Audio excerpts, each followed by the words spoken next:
سپاس و سرود و درود و نوا به همه شما خلق بزرگوارم. هیچ تلخی نیست در دل تلختر از فراق دوستانی پرهنر. من این سال 23-24 برای صنعتی تاجیک بسیار تلفات های زیاد شد. برون بیگ همدم، دمیر بیگ، قربان صادقوف، میرسلیم اشورف، همه این ما حال خدا ما به نام آمدیم. دولتمند عزیز جوان از بین رفت. دولتمندی که فلک تاجیک و جهانیان توانست شناساندن.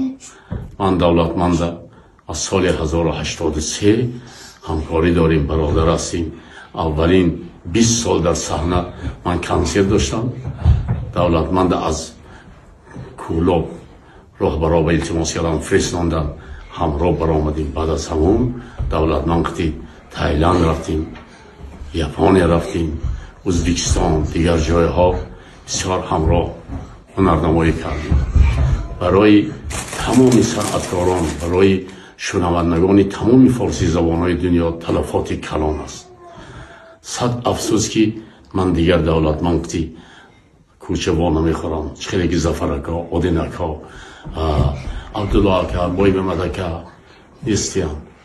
دولتمندم بهشتی است، چون از تمام بزرگ ها برنامه داشت و فلک به فلک رسان و تمام اهل بیتش و تمام صنعتکارا و تمام خلق ما تعزیه بیان میکنم و به اهل آیلش صبر جمیل خواهانم.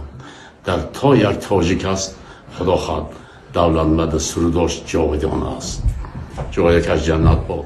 زنده عمری با برکت بینیم.